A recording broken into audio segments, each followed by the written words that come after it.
Velhos adoram contar histórias, e esta história é a que eu mais odeio de lembrar, mas sinto-me obrigado a gravar o verdadeiro tormento que eu e algumas boas pessoas passaram.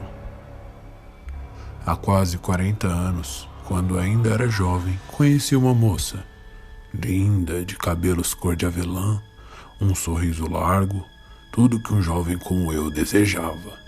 E eu não era de se jogar fora. Participei da equipe de remos por anos, mas essa história eu conto uma outra hora. A tão linda moça chamava-se Elizabeth, e eu estava completamente apaixonado. E por algum tempo tivemos uma linda história de amor. Mas essa não é uma história de amor. E aviso-lhe, talvez meu testemunho possa perturbá-lo. Eu estava terminando o curso de rádio na universidade. Ainda era um amador, mas trabalhava na rádio da faculdade e tinha um projeto com alguns amigos. Meu quarto era uma verdadeira zona. Aparelhos de gravação, aparelhos de rádio usados, aparelhos para concerto, microfone, fitas de gravação, fios por toda parte. Mas mesmo assim, Elizabeth adorava meu alojamento da faculdade. Sabe como é, né? Jovens. Passávamos bastante tempo no quarto. Inclusive, Elizabeth dormia comigo aos fins de semana. Conforme a relação evoluiu, foi natural que eu conhecesse seus familiares. Afinal, passaria o Natal em família com ela, e fui muito bem recebido. No entanto, algo começou a me chamar a atenção. Na verdade, era algo que eu já havia percebido, porém não tinha dado tanta atenção. Elizabeth tinha um certo asco, nojo de pessoas diferentes. Qualquer pessoa com alguma deformação, problema físico, até mesmo crianças especiais, causavam arrepios em Elizabeth. No início, não achei que fosse algo sério e conforme a relação avançou, descobri em uma conversa com seu pai, que já tinha passado da conta nas doses de uísque, que Elizabeth era adotada. E a adoção aconteceu quando ela tinha 9 anos.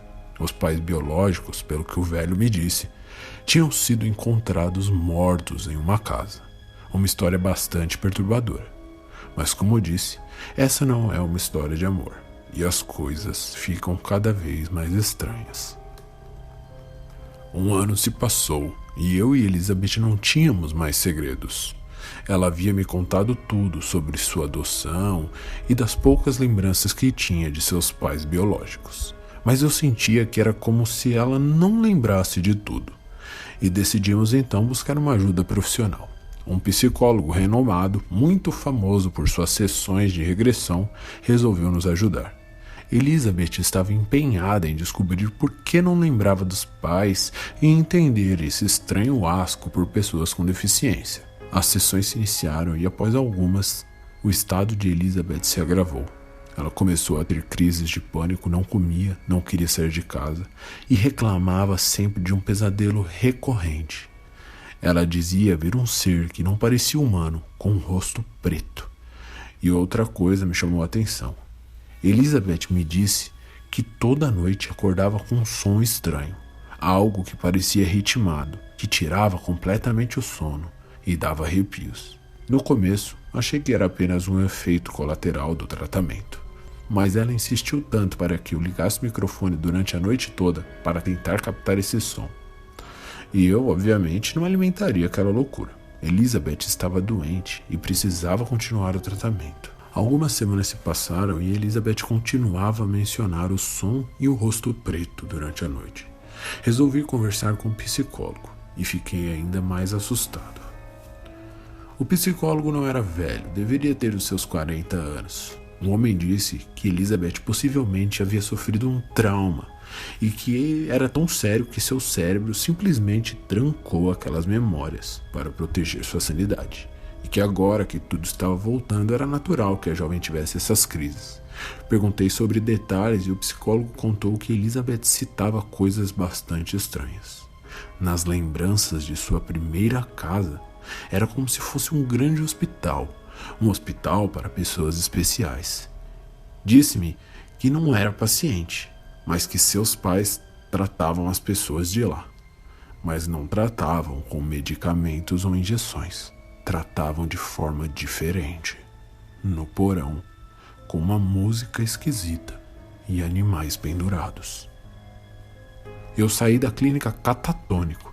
Eu sabia que devia procurar a história dos pais de Elizabeth, mas naquele tempo não tínhamos essas facilidades de hoje, e ir atrás de registros de adoção de anos atrás seria um longo trabalho. Ainda mais agora que Elizabeth passava por tantos problemas. Mas eu não fazia ideia que as coisas ficariam tão feias. Após algumas semanas, o estado de Elizabeth só piorou. Estava magra, sem apetite, chorava o dia inteiro. Me dizia que tinha sonhos constantes com aquele rosto negro, que não parecia humano, e reclamava daquele som ritmado que acordava-a. As sessões de psicoterapia continuaram, e aquilo estava fazendo muito mal para Elizabeth. Decidimos parar. E no dia que resolvi cancelar as sessões, o psicólogo parecia bastante perturbado. Perguntou se eu tinha algum tempo para conversar. E a conversa não foi nada agradável. O homem me falou que Elizabeth havia testemunhado diversos rituais quando criança. Ela relatava que os pacientes desse estranho lugar onde cresceu eram levados para o porão e utilizados em ritos estranhos, envolvendo animais e sacrifício. Ela já deve ter comentado com você quanto aos seus pesadelos com um rosto negro, disse-me o homem. Este talvez tenha sido o dia que mais perturbou sua mente. Nas regressões, ela citava um grande boi preto no porão, junto com os pacientes deficientes, alguns em cadeiras de rodas, outros em muletas. Agora que as sessões vão parar aos poucos, sua mente irá proteger suas lembranças novamente e tudo voltará ao normal, terminou o psicólogo. Voltei para casa e aquela foi a última noite com Elizabeth. Estávamos em meu alojamento. Comemos uma pizza e fomos dormir. Acordei no meio da noite, com um barulho de rádio com interferência. Elizabeth não estava no quarto e meu gravador estava ligado. Me levantei e desliguei. Uma fita havia gravado tudo. Chamei por Elizabeth e nada de resposta. Vi a porta do banheiro entreaberta e fui até lá. O que vi me tira o sono até hoje. O espelho do banheiro estava quebrado e havia sangue por todo lado. Cada ladrilho daquele pequeno banheiro parecia ter sido lavado com uma mangueira de sangue.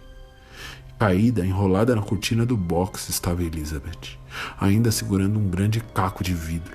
Seu rosto foi completamente desfigurado pelas lacerações feitas com o próprio caco. Estava quase irreconhecível. Naquele momento, me desesperei. Fiquei em estado de choque. E quando fui pegar o telefone para ligar para a polícia, a maldita da gravação começou a tocar sozinha.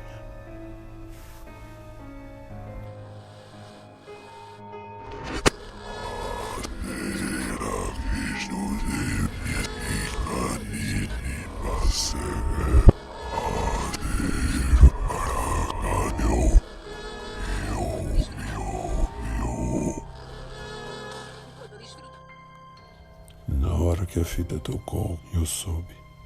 Estava ao contrário. E a única coisa que eu pude fazer foi chamar a polícia e quando tudo tinha esfriado, eu tomei coragem para ver o que tinha tocado ali. Se era uma língua que a gente conseguia entender. E o que eu ouvi, eu fico completamente atormentado até hoje.